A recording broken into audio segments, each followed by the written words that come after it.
Social media platforms are under the microscope these days, especially when it comes to minors accessing these platforms. And while we know that social media can vastly improve connectivity, exposure to information, and even friendships, there is a growing call for age limits on social media due to growing concerns about potential harms for minors. In fact, south of the border in the United States, federal and state lawsuits have been brought forward accusing social media companies of having, quote, psychologically manipulative product features. Joining us now to discuss the case for age limits for social media is Luren Heuser, publisher and editor of Canadian Affairs. Luren, thank you very much for joining us on Forum Daily. Thank you, David. Nice to be here. So, in your editorial, you called for age limits for social media. What is the justification for doing so? What evidence is there that social media may be dangerous for minors to the point where access should be prohibited? There's really a large volume of evidence now.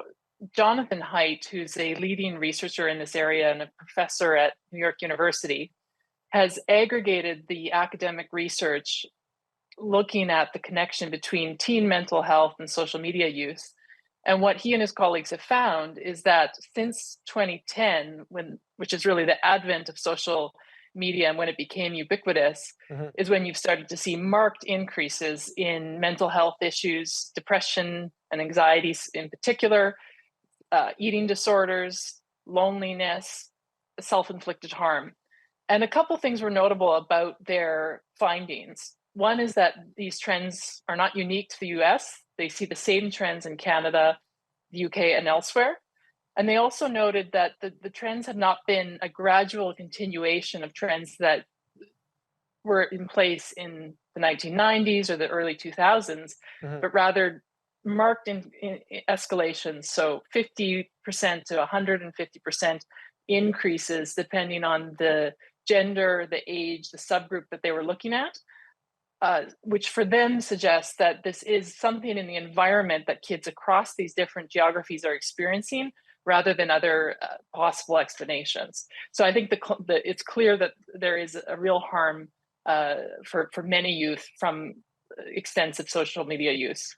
So, on that note, we know that there has been a push for this south of the border in the United States. But to what is the right age for a minor to have access to social media? And at what point should it not be the discretion of the parent? So I would suggest that regulators need to be looking at the evidence around harms. So Height's research suggests that for girls ages 11 to 13, specifically when they're in puberty or early stages of puberty, that's when they experience the most acute harm from Mhm. extensive social media use. For boys, it's ages 14 to 15, which is when they tend to go through puberty. So I would suggest that the measures need to be tailored to what the evidence suggests about the harms, Mhm. and potentially introducing a ban for very early children and then time limits for older children.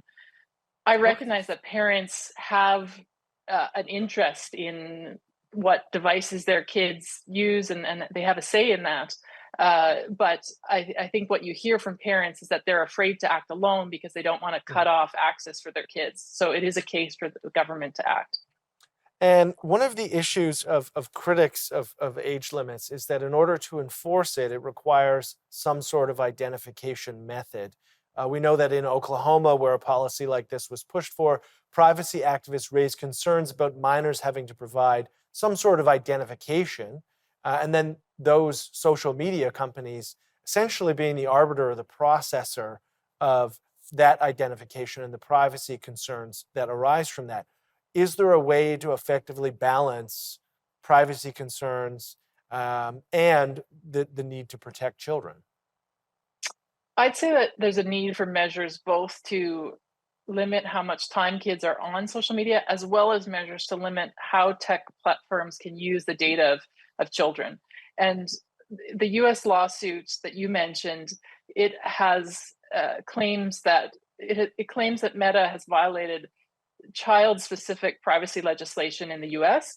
And the UK also has child specific privacy codes to limit how tech platforms can use data there. And to my knowledge, Canada has general privacy legislation, but nothing specific to children. And so I think it'd be interesting to look at the differences between those codes in their jurisdictions and the privacy legislation here to see if there's anything missing and whether there's specific measures needed to protect Yeah. children and how platforms can use their data. Thank you very much for sitting down with us on Forum Daily. Thanks so much, David.